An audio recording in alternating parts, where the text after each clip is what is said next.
ॐ जननीं शारदां देवीं रामकृष्णं जगद्गुरुं पादपद्मे तयो श्रित्वा प्रणमामि मुहुर्मुहुः। श्रीमा शारदा देवी स्मृति कथा पृष्ठा 286। सरजुबाला देवी द्वारा। राति प्राय 8:30। आज जाई देखिली माँ सेतेबेले ठाकुर घरर उत्तर दिगर रास्तापट बारंडारे अंधारे बसी जप करुछंती। पाख घरे जाई आमे बसिबार किछि क्षण परे माँ आसिले एवं हस हस मुहरे कहिले, आसीछि माँ आस। मु कहिली, हाँ माँ, आज आमे दुई भौणी आसीछु। आरती कौन सरीगलानी? माँ कहिले, ना एबे होई नाही, तुमे माने आरती देख, मु आसुछि। आरती आरंभ हैला। अनेक जन महिला ठाकुर घरे जप करिवाकु बसिले। आरती शेष हेबारु आमे माने प्रणाम करी माँ को उद्देश्य पाख घर को गलु। सेठाकु गले एक मुहूर्त मध्य माँ को दृष्टिर अंतराल करने को इच्छा हुए नहीं। किछि समय परे माँ आसी पाखरे बसिले। जड़े वृद्धा आउ जनक पाखरु भक्ति रसात्मक गोटे गीत शिखुले। माँ ताहा शुणी कहिले, हाँ से जहाँ शिखाइबे ना दी धाड़ी कही पुणी आउ दीपद बाद दे कहिबे, आहा ठाकुरे किपरि सुंदर गीत बोलुथिले, जेपरि मधुभरा गीत उपर जेपरि भासुथिले। से गीत शुणी कान पूरी जाइछि। एबे जो गीत सब शुणे ताहा बाध्य होई शुणे। नरेन्द्र किपरि पंचमरे सुर थिला। अमेरिका जिबा आगरु घुसुडीर घरे मते गीत शुणाई गला। कहिथिला, माँ जदि मनीष होई फेरी आसे तेबे पुणी आसिबी, नचेत एहा ही शेष। मु कहिली, से कि कथा?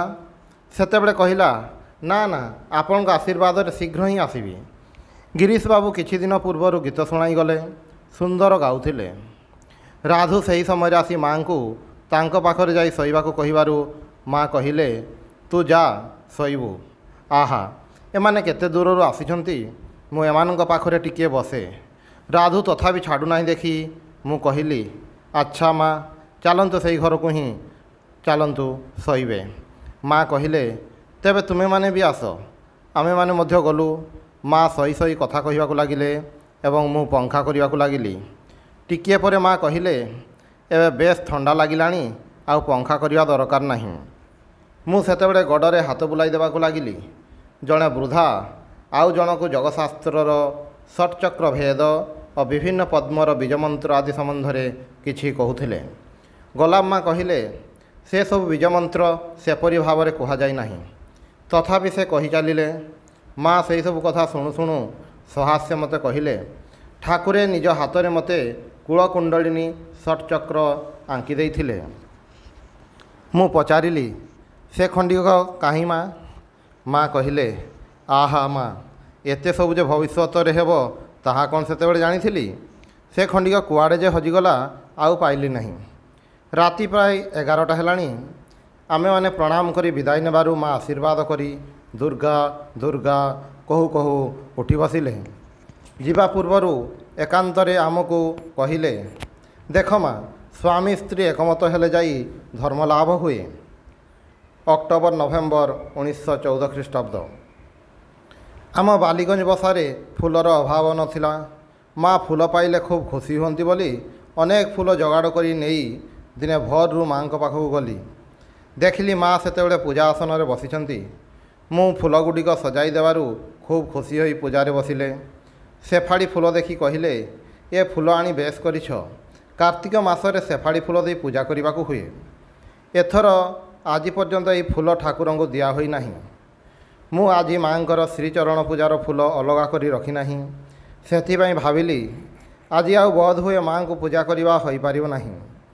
किंतु देखिली मोर सेहीपरि भाविबा आगरु ही माँ सबु कथा भावी रखिछंती। कारण समस्त फूलगुड़ी को चंदन बड़ी देई मंत्र द्वारा पुष्पशुद्धि करी पूजा करने को बसिबा बेले देखिली से थाली पाखरे किछि फूल अलगा करी रखिदेले। परे पूजा शेष हेबार उठी कहिले, आस माँ सेई थाली रे तुम पई फूल रखिछि, नेई आस। एही समय जड़े भक्त अनेक गुड़िए फल नहीं माँ को दर्शन करने को आसिले। भक्तटी को देखी माँ खूब आनंदित हेले। कपाल रे चंदन टपा लगाई चिबुकरे हाथ दे चुमा खाइले। कौनसी पुरुष भक्त को से प्रकार आदर करवा मु ए पर्यंत माँ को देखि नथिली। ତାପରେ ମୋତେ କହିଲେ, ମା ତୁମର ସେଇ ଫୁଲରୁ କିଛି ତାକୁ ଦିଅ ତ। ମୁଁ ଦେବାରୁ ଭକ୍ତଟି ଆଞ୍ଜୁଳାରେ ଫୁଲ ନେଲେ। ଦେଖିଲି ଭକ୍ତିର ଭାବରେ ସେତେବେଳେ ତାଙ୍କର ସର୍ବାଙ୍ଗ ଥରୁଛି। ସେ ଆନନ୍ଦରେ ମାଙ୍କ ପାଦରେ ପୁଷ୍ପାଞ୍ଜଳି ଦେଲେ ଏବଂ ପ୍ରସାଦ ନେଇ ବାହାରକୁ ଗଲେ। ଶୁଣିଲି ସେ ରାଞ୍ଚିରୁ ଆସିଛନ୍ତି। ଖଟ ଉପରେ ବସି ମା ଏଥର ସ୍ନେହରେ ମୋତେ ଡାକି କହିଲେ, ଏଥର ଆସ ଗୋ। ମୁଁ ଶ୍ରୀଚରଣରେ ଅଞ୍ଜଳି ଦେଇ ଉଠିବାରୁ ମା ଚୁମା ଖାଇ ମୁଣ୍ଡରେ ହାତ ରଖି ଆଶୀର୍ବାଦ କଲେ। ଏଥର ଆମେ ପାନ ଭାଙ୍ଗିବାକୁ ଗଲୁ। ପାନ ଭାଙ୍ଗି ଆସି ମାଙ୍କୁ ଖୋଜିବାରୁ ଯାଇ ଦେଖିଲି ମା ଛାତ ଉପରେ ବାଳ ଶୁଖାଉଛନ୍ତି। ମୋତେ ଦେଖି କହିଲେ, ଆସ ମୁଣ୍ଡରୁ ଲୁଗା କାଢ଼ି ଦିଅ, ବାଳ ଶୁଖାଇ ପକାଉ, ଅଦା ବାଳରେ ରୁହ ନାହିଁ। ମୁଣ୍ଡରେ ପାଣି ରହି ଆଖି ଖରାପ ହୁଏ। ଇତିମଧ୍ୟରେ ଆଉ ଜଣେ ସ୍ତ୍ରୀ ଭକ୍ତ ମଧ୍ୟ ସେଠାରେ ଆସି ପହଞ୍ଚିଲେ। ଛାତ ଉପରେ ଅନେକ ଗୁଡ଼ିଏ ଲୁଗା ଶୁଖୁଥିଲା। ମା ମୋତେ ସେଗୁଡ଼ିକ ତଳି ନେଇ ଭାଙ୍ଗ କରି ରଖିବାକୁ କହିଲେ। ମୁଁ ଲୁଗା ଗୁଡ଼ିକ ତୋଳୁଛି। ଏପରି ସମୟରେ ଗୋଲାପ ମା ଶ୍ରୀ ଶ୍ରୀ ମାଙ୍କୁ ଡାକି ତଳକୁ ଓହ୍ଲାଇ ଆସିବାକୁ କହିଲେ, କାରଣ ଠାକୁରଙ୍କୁ ଭୋଗ ଦେବାକୁ ହେବ। ମା ତଳକୁ ଓହ୍ଲାଇ ଗଲେ। ମୁଁ ବି କିଛି କ୍ଷଣ ପରେ ଠାକୁର ଘରକୁ ଯାଇ ଦେଖେ ମା ଲଜ୍ଜାଶୀଳା ବଧୂଟି ପରି ଠାକୁରଙ୍କୁ କହୁଛନ୍ତି, ଆସ ଖାଇବା ଆସ। ପୁଣି ଗୋପାଳ ବିଗ୍ରହ ପାଖରେ କହୁଛନ୍ତି, ଆସ ଗୋପାଳ ଖାଇବା ଆସ। ମୁଁ ସେତେବେଳେ ତାଙ୍କ ପଛଆଡ଼େ ଠିଆ ହୋଇଥିଲି। ହଠାତ୍ ମୋ ଆଡ଼କୁ ଦୃଷ୍ଟି ପଡ଼ିବା ମାତ୍ରେ ହସି ହସି କହିଲେ, ସମସ୍ତଙ୍କୁ ଖାଇବା ପାଇଁ ଡାକି ନେଇଯାଉଛି। ଏହି କଥା କହି ମା ଭୋଗ ଘର ଆଡ଼କୁ ଚାଲିଲେ। ତାଙ୍କର ସେହି ସମୟର ଭାବ ଦେଖି ମନେ ହେଲା ଯେପରି ଦିଅଁମାନେ ତାଙ୍କ ପଛେ ପଛେ ଚାଲିଛନ୍ତି। ଏହା ଦେଖି କିଛି କ୍ଷଣ ସ୍ତମ୍ଭିତ ହୋଇ ଛିଡ଼ା ହୋଇ ରହିଲି। ଭୋଗ ଘରୁ ଅର୍ଥାତ୍ ଦକ୍ଷିଣ ଦିଗରେ ସ୍ଥିତ ଫେରି ଆସି ମା ପାଖ ଘରେ ସମସ୍ତଙ୍କୁ ସାଙ୍ଗରେ ନେଇ ପ୍ରସାଦ ପାଇବାକୁ ବସିଲେ। ଆହାର ଶେଷ ହେବାରୁ ପାଖ ଘରେ ବିଛଣା ପାରିଦେଲି। ମା ଶୋଇଲେ। ପାଖରେ ବସିବା ମାତ୍ରେ ମା କହିଲେ, ଟିକିଏ ଶୋଇପଡ଼, ଏଇନେ ଖାଇକି ଉଠିଛ। ଶୋଇଛି। ମାଙ୍କୁ ଟିକିଏ ତନ୍ଦ୍ରା ପରି ଆସିଛି। ସେହି ସମୟରେ ବଳରାମ ବାବୁଙ୍କ ଘରର ଚାକର ଠାକୁର ମା ଡାକି ଡାକି ଠାକୁର ଘରେ କେତେ ଗୁଡ଼ିଏ ଆତ ଫଳ ରଖିଗଲା। ଗୋଟିଏ ଝୁଡ଼ିରେ ଆତ ଗୁଡ଼ିକ ଥିଲା। ସେହି ଲୋକଟି ତଳେ ସାଧୁମାନଙ୍କ ପାଖକୁ ଯାଇ ଝୁଡ଼ିଟିକୁ କ'ଣ କରିବ ପଚାରିବାରୁ ସେମାନେ କହିଲେ, ତାହା ଆଉ କ'ଣ ହେବ, ରାସ୍ତାରେ ଫୋପାଡ଼ି ଦେ। ସେ ଫୋପାଡ଼ି ଦେଇ ଚାଲିଯିବା ସଙ୍ଗେ ସଙ୍ଗେ ମା ଉଠିଲେ ଏବଂ ଠାକୁର ଘରର ରାସ୍ତା ଆଡ଼ ବାରଣ୍ଡାକୁ ଯାଇ ମୋତେ ଡାକି କହିଲେ, ଦେଖୁଛ କେତେ ସୁନ୍ଦର ଝୁଡ଼ିଟିଏ। ସେମାନେ ତା ଫୋପାଡ଼ି ଦେବାକୁ କହିଲେ। ସେମାନଙ୍କର କ'ଣ ଅଛି? ସାଧୁ ଲୋକ, ସେସବୁରେ କ'ଣ ମାୟା ଅଛି? ଆମମାନଙ୍କର କିନ୍ତୁ ସାମାନ୍ୟ ଜିନିଷଟି ମଧ୍ୟ ଅପଚୟ କରିବା ସହି ହୁଏ ନାହିଁ। ତାହା ରଖିଦେଲେ ପରିବା ଚୋପା ଗୁଡ଼ିକ ତ ରଖା ହୋଇଥାନ୍ତା। ଏହା କହି ଝୁଡ଼ିଟିକୁ ଅଣାଇ ଧୁଆଇ ରଖିଦେଲେ। ମାଙ୍କର ଏହି କଥାରେ ଓ କାମରେ ମୋର ମଧ୍ୟ ଟିକିଏ ଶିକ୍ଷା ହୋଇଗଲା। କିନ୍ତୁ ଏହି ସ୍ୱଭାବ ମଲେ ବି ଯାଇନାହିଁ। କିଛି କ୍ଷଣ ପରେ ତଳେ ଜଣେ ଭିକ୍ଷୁକ ଆସି ଭିକ୍ଷା ଦିଅ ବୋଲି ପାଟି କରୁଥିଲା। ସାଧୁମାନେ ବିରକ୍ତ ହୋଇ ତାକୁ ତଡ଼ି ଦେବାକୁ ଯାଇ କହିଲେ, ଯା ଏ କ୍ଷଣି ବିରକ୍ତ କରନା। ମା ତାହା ଶୁଣିପାରି କହିଲେ, ଦେଖୁଛ ତ ଭିକାରୀଟାକୁ ତଡ଼ିଦେଲେ। ନିଜର କାମ ଛାଡ଼ି ଟିକିଏ ଉଠି ଆସି ଭିକ୍ଷା ଦେବାକୁ ହେବ, ସେତିକି ଟିକିଏ ବି କରିପାରିଲେ ନାହିଁ। ଆଳସ୍ୟ ଆସିଗଲା। ଭିକାରୀଟିକୁ ମୁଠାଏ ଭିକ୍ଷା ଦେଇପାରିଲେ ନାହିଁ। ଯାହାର ଯାହା ପ୍ରାପ୍ୟ ସେଥିରୁ ତାକୁ ବଞ୍ଚିତ କରିବା କ'ଣ ଉଚିତ? ଏହି ଯେଉଁ ପରିବା ଚୋପା ଗୁଡ଼ିକ ଅଛି ଏହା ମଧ୍ୟ ଗୋରୁର ପ୍ରାପ୍ୟ। ତାକୁ ମଧ୍ୟ ଗୋରୁର ମୁହଁ ପାଖରେ ଥୋଇବାକୁ ହୁଏ। ବେଳ ବୁଡ଼ି ଆସିଲାଣି। ମୋର ଫେରିବା ସମୟ ହୋଇଆସିଛି। ଶ୍ରୀ ଶ୍ରୀ ମାଙ୍କୁ ପ୍ରଣାମ କରି କିଛି ପ୍ରସାଦ ନେଇ ବିଦାୟ ଗ୍ରହଣ କଲି। 1917 ଖ୍ରୀଷ୍ଟାବ୍ଦ। ଆଜି ସଞ୍ଜ ବେଳେ ଯାଇଛି। ପାଖ ହେବ ବୋଲି ବର୍ତ୍ତମାନ ବାଗ ବଜାର ବସାରେ ରହିଛି ଏବଂ ପ୍ରାୟ ପ୍ରତିଦିନ ବେଳ ବୁଡ଼ିଲା ବେଳକୁ ମାଙ୍କ ପାଖକୁ ଯାଏ। ଟିକିଏ ନିର୍ଜନ ଦେଖି ଆଜି ତାଙ୍କୁ ଗୋଟାଏ ସ୍ୱପ୍ନ ବୃତ୍ତାନ୍ତ କହିଲି। ମା, ଦିନେ ସ୍ୱପ୍ନରେ ଦେଖିଲି ଆପଣ ସେତେବେଳେ ଜୟରାମବାଟିରେ। ମୁଁ ଯେପରି ସେଠାକୁ ଯାଇଛି ଠାକୁରଙ୍କୁ ସାମ୍ନାରେ ଦେଖି ପ୍ରଣାମ କରି ପଚାରିଲି, ମା କେଉଁଠି?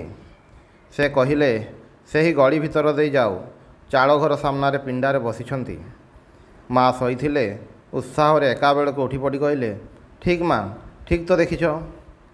ମୁଁ କହିଲି, ସତ ନା କ'ଣ ମା? ମୋର କିନ୍ତୁ ଏତେ ଦିନ ପର୍ଯ୍ୟନ୍ତ ଧାରଣା ଥିଲା ଆପଣଙ୍କ ବାପଘର ଇଟା ତିଆରି କୋଠାଘର। ତେଣୁ ମାଟିର ପିଣ୍ଡା ଓ ଚାଳ ଛପର ଦେଖି ଭାବିଥିଲି ମନର ଭ୍ରାନ୍ତି। ଭଗବାନଙ୍କ ପାଇଁ ତପସ୍ୟା କରିବା ପ୍ରୟୋଜନ। ଏହି କଥା ପ୍ରସଙ୍ଗରେ ମା ବର୍ତ୍ତମାନ କହିଲେ, ଆହା ଗୋଲାପ, ଜଗିନ୍ ଏମାନେ କେତେ ଜପଧ୍ୟାନ କରିଛନ୍ତି। ଜଗିନ୍ କେତେ ଥର ଚତୁର୍ମାସ୍ୟ କରିଛି। ଥରେ କେବଳ କଞ୍ଚା କ୍ଷୀର ଓ ଫଳ ଖାଇ ରହିଥିଲା। ଏବେ ବି କେତେ ଜପଧ୍ୟାନ କରେ। ଗୋଲାପର ମନରେ ବିକାର ନାହିଁ। ଦୋକାନ ରନ୍ଧା ଆଳୁଦମ ଆଣି ହୁଏତ ଖାଇଦେଲା। ଆଜି ମାଆଙ୍କ ଘରେ କାଳି କୀର୍ତ୍ତନ ହେବ। ମଠର ସନ୍ନ୍ୟାସୀ ମହାରାଜମାନେ ହିଁ କୀର୍ତ୍ତନ କରିବେ। ରାତି ପ୍ରାୟ 8:30 ବେଳକୁ କୀର୍ତ୍ତନ ଆରମ୍ଭ ହେଲା। ସ୍ତ୍ରୀ ଲୋକମାନେ ଗୀତ ଶୁଣିବାକୁ ଅନେକେ ବାରଣ୍ଡାକୁ ଗଲେ। ମୁଁ ମାଆଙ୍କ ଗୋଡ଼ରେ ତେଲ ମାଲିସ କରିଦେଉଥିଲି।